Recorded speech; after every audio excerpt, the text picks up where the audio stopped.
Hola, muchísimas gracias por conectarte el día de hoy. Mi nombre es Patricia Tarremoser y esto es Estudia Derechos Humanos, una plataforma educativa en línea donde tenemos cursos del Sistema Interamericano de Derechos Humanos y de Derecho Internacional Público. Están disponibles ya en nuestra página web estudiaderechoshumanos.com. Y además hacemos conversaciones en vivo como esta sobre temas de derechos humanos. Y el día de hoy vamos a estar hablando específicamente de el derecho al cuidado. Y para esto estoy aquí con una experta en este derecho específicamente, que es la doctora Laura Pautasi. Laura es doctora en la Universidad de Buenos Aires en el área de Derecho Social. Actualmente se desempeña como investigadora principal del Consejo Nacional de Investigaciones Científicas y Técnicas y del Instituto de Investigaciones Jurídicas y Sociales. ¿Qué tal, Laura? ¿Cómo estás? Hola, ¿qué tal? ¿Cómo estás vos? Bien, todo muy bien. Muchísimas gracias por aceptar esta invitación, Laura, de venir a conversar con nosotros de este derecho. Gracias a ustedes por el interés y porque además es un tema de agenda claro. Exactamente, Laura. Muchísimas gracias. Entonces, sin más, voy a empezar con la primera pregunta, Laura. ¿Qué es exactamente el derecho al cuidado? Bueno, el derecho al cuidado es lo que han venido haciendo las mujeres a lo largo de la historia de la humanidad. Precisamente todo aquello que quedó en el ámbito privado, en el ámbito de la reproducción de la vida cotidiana, que desde la polis griega, ese momento fundacional de la polis griega, donde los varones asumen el mundo público y relegan a las mujeres al mundo privado, ese mundo de la sostenibilidad de la vida en un concepto más moderno. Ahí es donde se establece esa frontera entre lo privado y lo público a cargo de los varones, con reglas claras, y donde se empieza a conformar esa estructura histórica del patriarcado en la definición más del siglo XX que hace el feminismo. Entonces, el cuidado, ¿qué concentra? En primer lugar, debemos definir el cuidado como un trabajo. Es un trabajo porque incluye un montón de actividades y ya lo hemos clasificado en distintos tipos de actividades. Actividades directas, que son aquellas que permiten, porque cuando un niño nace, cuando un bebé recién nacido nace, si no es cuidado, no puede sobrevivir. Entonces, cuando nacemos somos totalmente dependientes del cuidado de otros y entonces se requiere alguien que preste ese cuidado. Cuando vamos creciendo vamos teniendo un poquito más de autonomía, esa autonomía se va estimulando o no, y a lo largo de la vida llega un momento que somos, no todos, pero muchas personas podemos llegar a tener autonomía de los cuidados, pero nos tenemos que autocuidar y muy rápidamente, si tenemos hijos o si tenemos padres que necesitan cuidados, vamos a ser proveedores de cuidados. Entonces hay un momento que nos prestamos cuidados, somos proveedores de cuidados, y hacia el final de la vida, no siempre, pero en muchas situaciones, se requiere un cuidado también, porque esa autonomía en los últimos años de la vida a veces puede estar en tensión. Pero también hay personas como las personas con discapacidades o con ciertas situaciones de distintos tipos de enfermedades, que incluyen también enfermedades vinculadas a la salud mental, van a requerir más cuidados. Entonces, para satisfacer esas demandas de cuidados que nos atraviesan a lo largo de la vida, necesitamos quien las otorgue. Históricamente, vuelvo nuevamente, se nos asignó a las mujeres asociando y naturalizando algo hoy que sabemos hace ya muchos años que no es natural, la capacidad de procrear la especie, que se fue la asignación inicial natural a las mujeres, y asignarnos todo lo que este cuidado, todas estas actividades, estas tareas que esto requería. Y esa fue la asignación, no es que las mujeres elegimos, no es que hay un instinto maternal. El feminismo ha llenado bibliotecas estableciendo por qué no es un instinto maternal, sino que es una construcción social, esa construcción social de asociar el cuidado a las mujeres, de maternalizar el cuidado. Y esto a lo largo de la historia y del desarrollo de la teoría feminista centralmente se fue estableciendo, y ahí tenemos un aporte interdisciplinario muy importante para poder delimitar, en primer lugar, qué es un trabajo. Una vez que esto estuvo delimitado, también este trabajo puede ser remunerado o no remunerado de acuerdo a los órdenes de género imperantes. Es un trabajo remunerado cuando se presta en condiciones de mercado. Ahora, cuando vemos la forma de regulación y de normativas en términos del derecho laboral, todo lo que tiene que ver con cuidado ha sido desjerarquizado dentro de la estructura ocupacional. El trabajo de servicio doméstico, en el caso de América Latina, con una larga tradición colonial y sesgada precisamente para un trabajo desjerarquizado. Todavía hay países de la región donde hay un contrato verbal para la regulación del trabajo de servicio doméstico regulado, y si vemos a nivel internacional, recién la Organización Internacional del Trabajo, en el año 2011, aprobó el convenio colectivo de protección del trabajo de servicio doméstico. Entonces, en este ejemplo de servicio doméstico, pero otras tareas que son altamente feminizadas, el 87% de las mujeres que se desempeñan en servicio doméstico son mujeres, y esto tuvo esta regulación. Ahora, el otro ámbito, el no remunerado, el que se presta al interior de las familias, y cuando hablamos de las familias hay que romper con una mirada virtuosa sobre las familias, sino que es un ámbito de jerarquía, de construcción y de reproducción de violencias, donde ha tenido el cuidado como su eje central para reproducir estas asimetrías. La concentración de responsabilidades y de trabajo de cuidado estuvo solamente en las mujeres, y estas mujeres transmitiéndole a sus niñas y así sucesivamente. ¿Qué tiene que ver esto con el derecho? ¿Qué tiene que ver esto con los derechos humanos? Será la pregunta de muchos que están escuchando aquí, a quien les saludo ampliamente. Tiene que ver muchísimo, porque acá estamos hablando de una cuestión de desigualdad estructural.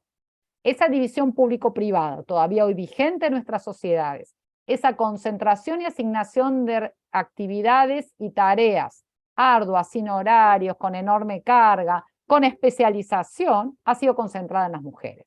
Dentro de los hogares, a pesar de que hoy podemos decir, no, bueno, pero los varones han avanzado mucho más, cuidan mucho más, se encargan de sus niñas, cuando eso lo llevamos a una medición, y hemos desarrollado centralmente en América Latina, no solamente una producción teórica y empírica muy interesante respecto a delimitar la inserción de las mujeres en el trabajo remunerado, que también se da en condiciones de desventaja respecto a los varones, pero en el ámbito de los cuidados tenemos mucha producción empírica, pero también tenemos diagnósticos como las encuestas de uso del tiempo.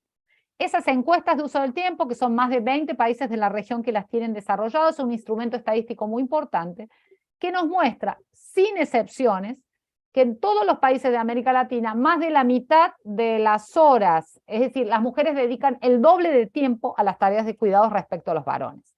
Entonces, aquello que aparenta que ha mejorado, es muy poquito todavía lo que ha mejorado. Lo que requerimos claramente, porque es una obligación, si tenemos hijos sabemos que estamos obligados, las leyes civiles siempre nos obligaron respecto al cuidado de los hijos y lo mismo de nuestros progenitores. Entonces, hablamos de una situación de desigualdad estructural, que no es una percepción, sino que tenemos evidencia empírica respecto a esta percepción, y cuando vemos la normativa, yo recién mencionaba las leyes civiles y los códigos de familia, la asignación que hicieron de estas responsabilidades de cuidado fueron con distintos procesos a nivel de la región. Primero hubo esta asignación de responsabilidades de cuidado a las mujeres, pero en tal caso la responsabilidad, lo que antes se llamaba patria potestad y hoy hablamos de responsabilidad parental, estuvo concentrado en que las decisiones las tomaban los varones. Es decir, no cuidaban, no se ocupaban de sus hijos, pero tenían todas las decisiones y la mujer no tenía ningún tipo de decisión. Eso va evolucionando gracias a las demandas y a la lucha feminista, que esto ha sido sumamente importante.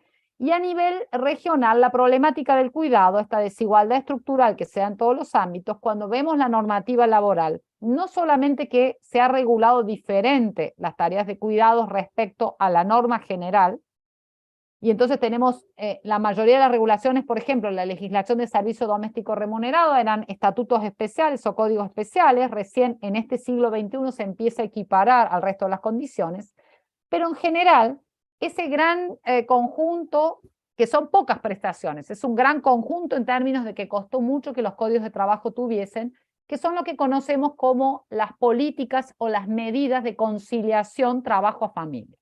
Como si fuesen dos ámbitos posibles de conciliar. En realidad no son nada posibles de conciliar, es muy dificultoso, pero siempre se hace a costa de las mujeres. En la normativa laboral hay estas disposiciones con muchos sesgos de género, por ejemplo, la disponibilidad de infraestructuras, es decir, de espacios de cuidados para niños, en la mayoría de los códigos de la región está determinado por el número o la presencia de trabajadoras mujeres, cuando eso es claramente un sesgo de género. ¿Por qué? Porque la norma, legislador o la legisladora, pero en general legisla varones, está presuponiendo que las únicas que tenemos problemas para trabajar remuneradamente y cuidar los hijos somos las mujeres. Entonces es un marco restrictivo que va a tomar tres dimensiones del cuidado. Tiempo para cuidar a través de los mecanismos de licencias, donde ahí también tenemos un sesgo muy fuerte. La mayor licencia es por maternidad, No todos los países contemplan licencias para varones por paternidad, por nacimiento de hijo, y el promedio en los países que lo contemplan es entre 2 y 5 días de licencia. Claramente un tiempo muy escaso, diríamos casi imposible, de que el varón pueda vincularse en ese cuidado activo respecto al niño, a su hija recién nacido. El segundo ámbito que estas políticas de conciliación contemplan son las transferencias a partir del dinero para cuidar, que son transferencias a partir de los sistemas de asignaciones familiares. Todo esto regulado en el marco del derecho a la seguridad social. Y un tercer ámbito tiene que ver con la infraestructura, que es la obligatoriedad de proveer ciertos elementos particularmente, y además esto está enfocado para el cuidado de hijos, para niños, niñas y adolescentes. No está pensado, por ejemplo, tener un familiar o una persona que requiera cuidado o atención por un tiempo prolongado. Eso no está contemplado. Pero en tal caso, estas disposiciones, escasas, consejos, son solamente para un universo muy reducido, que es para trabajadores asalariados formales. Por lo tanto, queda por fuera el resto de las personas que requieren poder ejercer y desarrollar este trabajo de cuidado de manera equitativa. Y por otro lado, y trato de hacerlo lo más breve posible, pero por otro lado también tenemos en este siglo centralmente con el desarrollo de la protección social y de los programas de transferencia condicionadas de ingresos, es donde el cuidado pasa a ser uno de los motivos para poder otorgar estas transferencias a familias en condiciones de vulnerabilidad. En general, todos los programas de transferencia condicionada de ingresos, la titularidad de esa transferencia, que no la llamamos beneficio, sino que es una transferencia por condiciones de vulnerabilidad, están los niños, niñas y adolescentes con un límite de edad. Generalmente es menores de hasta 18 años, pero la perceptora es la madre, y esa transferencia se hace en función de que esa madre acredite, es decir, que presente certificaciones de salud y de educación escolar de los niños, es decir, que acredite haberse cuidado y haber establecido los mecanismos para que las niñas vayan a la escuela y a los controles sanitarios. Entonces la gran pregunta que teníamos desde el activismo feminista y desde la academia feminista es cómo avanzamos en acuerdos que disminuyan esta situación de desigualdad estructural. Y ahí que utilizamos, acá estamos en un curso de derechos humanos, bueno, utilizamos el enfoque de derechos humanos. Y aquí quiero hacer un llamado importante. Cuando en este siglo XXI, de la mano de la Declaración del Milenio, de la primera Agenda 2015 con los Objetivos de Desarrollo del Milenio, luego Agenda 2030, Objetivos de Desarrollo Sostenible, se adopta en una propuesta muy importante de la Oficina del Alto o la Alta Comisionada para Derechos Humanos de Naciones Unidas, el enfoque de derechos humanos. Y la advertencia que quiero hacer, que ese concepto de enfoque no viene del sistema de derechos humanos, sino es el gran aporte que el feminismo contemporáneo hace ya en mediados de los años 60, 1960, porque el feminismo define, para romper con estas desigualdades estructurales tenemos que tener una mirada transformadora, no de cambios, de transformación, y por lo tanto el enfoque nos permite ese atravesamiento que permite una transformación. Entonces ese concepto de enfoque es tomado por el sistema de protección universal, se desarrolla el enfoque de derechos humanos donde establece ese puente, esa vinculación entre lo normado y establecido en los pactos y tratados internacionales que nuestros países en la región de América Latina han suscrito y las políticas públicas. Por lo tanto, ahí se determina un divorcio. Lo que estaba normado en los pactos no era lo que se reflejaba en las políticas públicas. El enfoque de derechos humanos lo que nos permite recordarles a los estados, además de establecer ese puente, es revisar los corpus de derechos humanos. Y en el marco, y ahí viene el derecho al cuidado, no se preocupen, pero necesitamos esta introducción para saber que no es un derecho que surge de la nada, que no es un derecho inventado, sino que a partir de un órgano político que tiene América Latina, bastante poco conocido, o sí, para el movimiento Mujeres es muy querido y muy conocido, pero en general, que es la Conferencia Regional de la Mujer de América Latina y el Caribe. Es un órgano que hace más de 40 años que se reúne, que está integrado por los estados en representación de los mecanismos para el adelanto de la mujer, sean ministerios de mujeres o la jerarquía institucional que tengan, las organizaciones de la sociedad civil, y ahí centralmente el movimiento de mujeres y movimiento feminista, y los órganos de protección, tanto los organismos especializados de Naciones Unidas como todos los órganos de protección. Esta conferencia se reúne cada 3 años y fija las políticas sustantivas de género a nivel regional. Y es la única que tiene esta periodicidad en términos de agenda.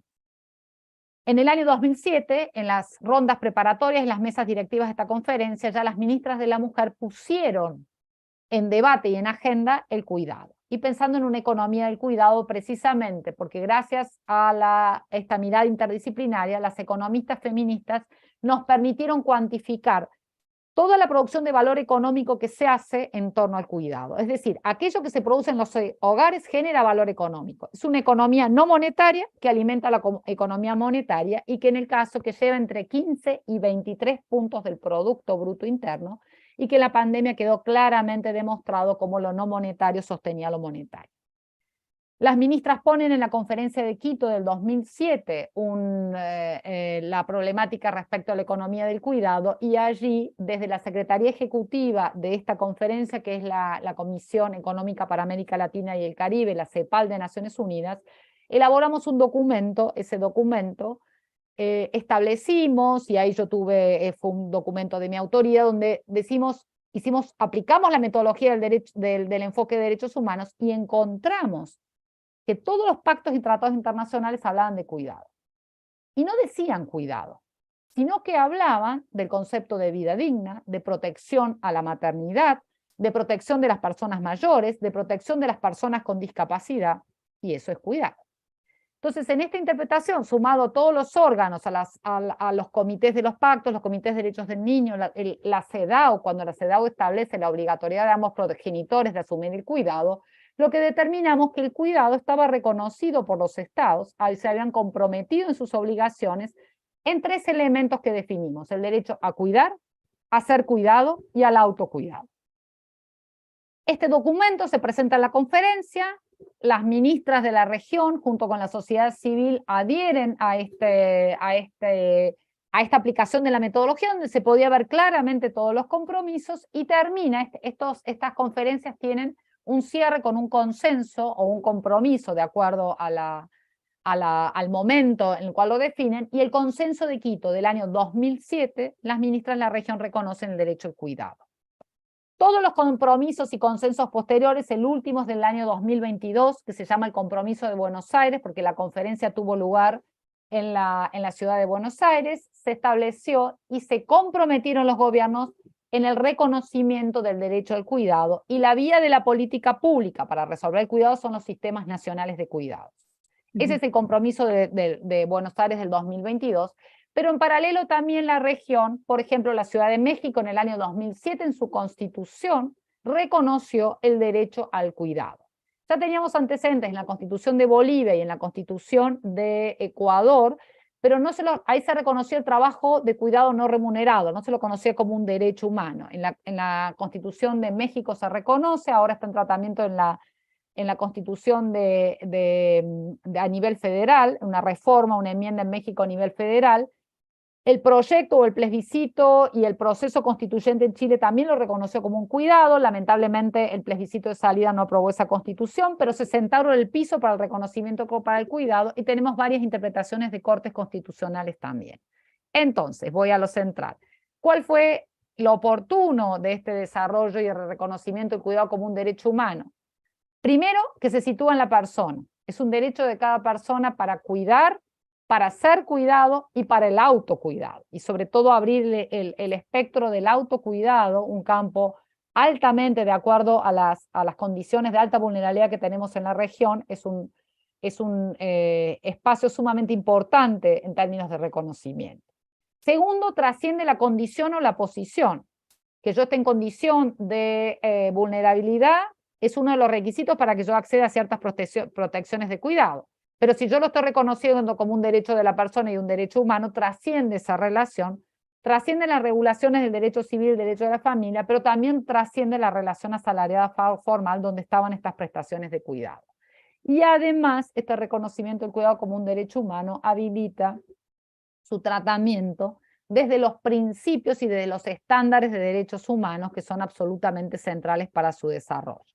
Entonces, hasta aquí llegamos en un largo recorrido, que fue un recorrido de interpretación a partir del enfoque de derechos humanos, de interpretación constitucional y también de interpretación jurisdiccional por las cortes que ya lo han ido interpretando, y también de consenso político, porque cuando hablamos de las políticas públicas que se han venido desarrollando en la región particularmente los sistemas nacionales de cuidados, que el primero fue el de Uruguay en el año 2010, lo que parten es en la definición de la política pública a partir de reconocer que el cuidado es un trabajo y un derecho humano. Entonces los estados ya están asumiendo sus responsabilidades y sus obligaciones, y ese es el escenario que llegamos hacia esta presentación, este pedido de opinión consultiva que ha hecho Argentina.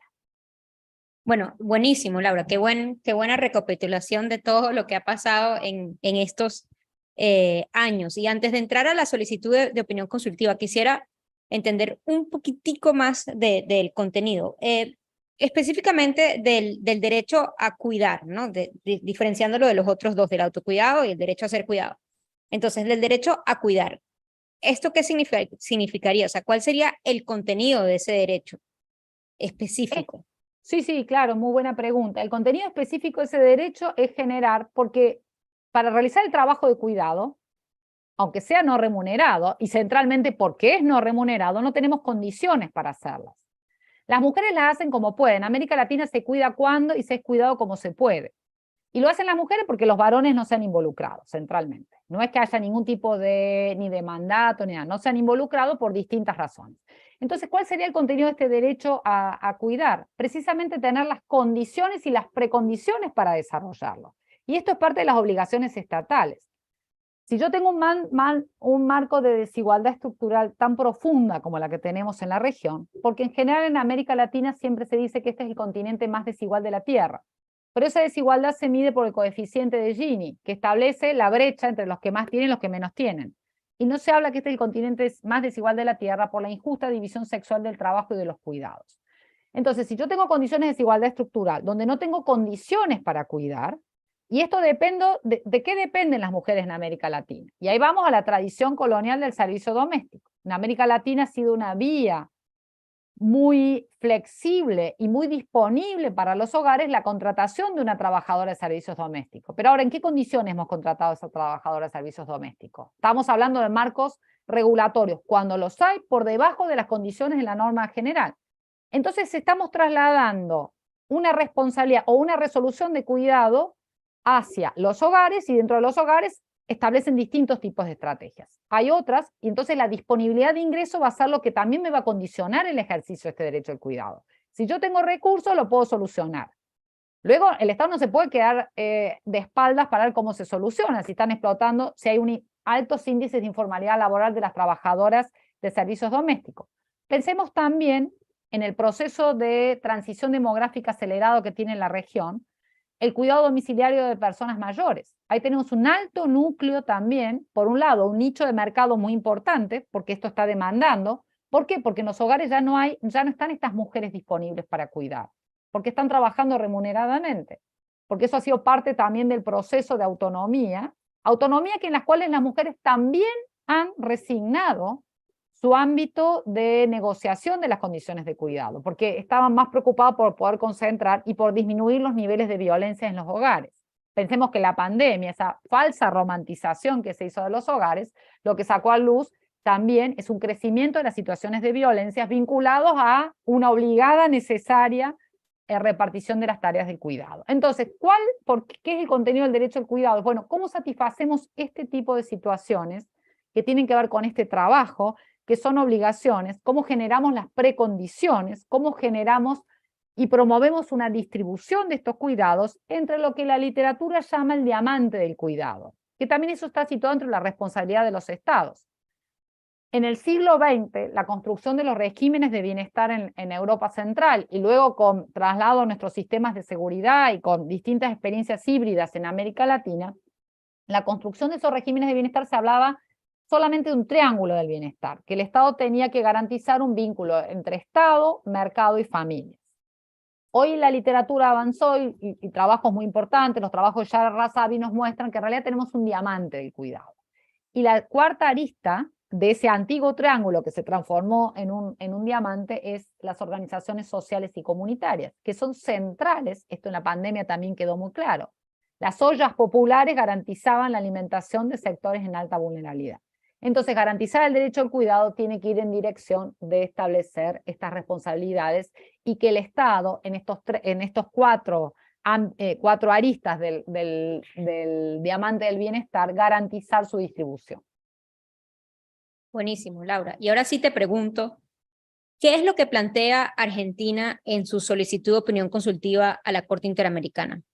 Sí, Argentina acaba de presentar recientemente una solicitud para el reconocimiento del derecho al cuidado. Es una solicitud que presenta Argentina de manera conjunta entre el Ministerio de las Mujeres, Géneros y Diversidades y la Secretaría de Derechos Humanos, donde le va a hacer 4 preguntas centralmente a la Corte. Parte de este desarrollo que yo he sintetizado con algunos otros elementos vinculados a cómo resolver la situación de los cuidados también va a contribuir a la disminución de la pobreza, digamos, hace un diagnóstico. Y una primera pregunta, y no la estoy diciendo literal, pero estoy diciendo más o menos el marco conceptual que Argentina le ha formulado a la Corte y que la Corte ha dado admisibilidad a esta opinión consultiva, lo cual esto es bien interesante.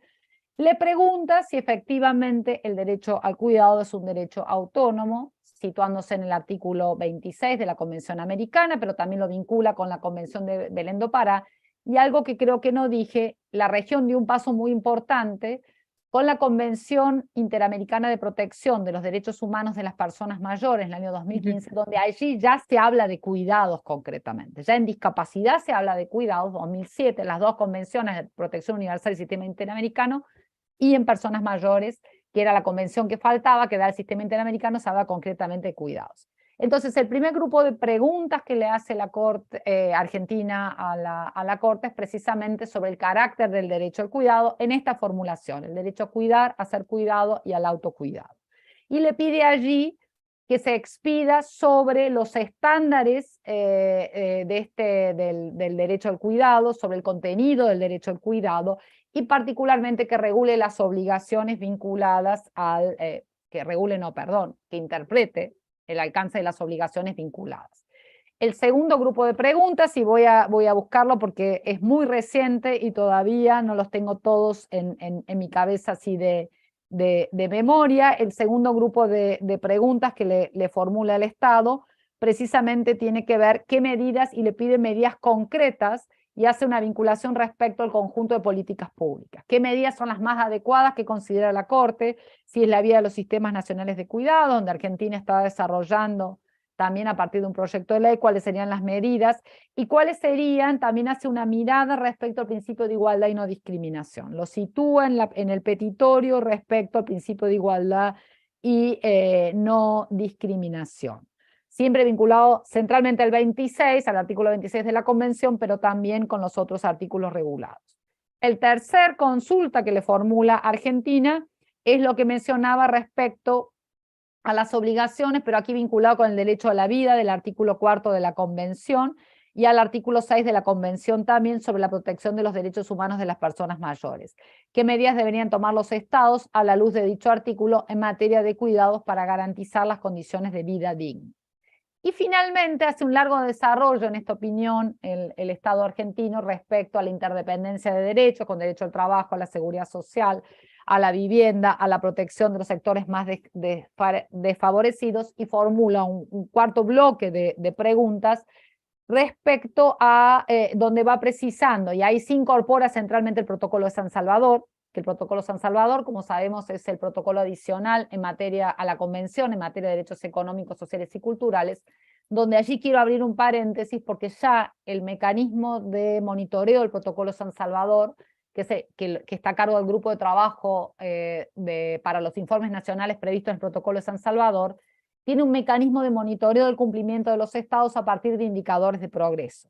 En esos indicadores de progreso definió ya el grupo de trabajo, y ya hay tres rondas, no, en realidad tres momentos de evaluación a partir de tres grupos de informes que se han hecho, donde también define indicadores de progreso para el cumplimiento, y hay indicadores de cuidados. Entonces Argentina, en base a esa interdependencia, donde le pregunta precisamente respecto al derecho al trabajo, respecto al derecho a la seguridad social, y también le peticiona a la Corte respecto a la definición de indicadores para la medición del cumplimiento del derecho al cuidado. Pone también una mirada sobre derecho a la educación y también respecto a infraestructuras de cuidados y derecho a la salud. En el campo de la salud también hay un profundo una profunda línea. Hablamos de que el primer eje de vinculación entre el trabajo no remunerado de las familias y el sector salud lo hacen las mujeres. Y entonces esa punta del iceberg para el inicio, bueno, en este caso Argentina lo está vinculando con el derecho a la salud y la jurisprudencia. En líneas muy generales está disponible, es fácil encontrar el pedido de opinión consultiva, pero me parece que sería muy importante que podamos tener una demanda y un posicionamiento muy fuerte respecto a acompañar este pedido de opinión consultiva. Hasta 26 de septiembre de este año, la Corte en el proceso de admisibilidad va a recibir y va a recepcionar amicus y distintos procesos para poder ser parte de este proceso de reconocimiento con esta opinión consultiva, para que ojalá quede totalmente sedimentado con esta opinión consultiva el reconocimiento del cuidado como un derecho humano. Sí, esta opinión consultiva realmente es súper innovadora porque no ha habido nada así, al menos en la jurisprudencia del sistema interamericano, ¿no? Un reconocimiento como el que se busca, y que si la Corte da contenido de este derecho sería un paso sin duda súper importante para el establecimiento del derecho al cuidado.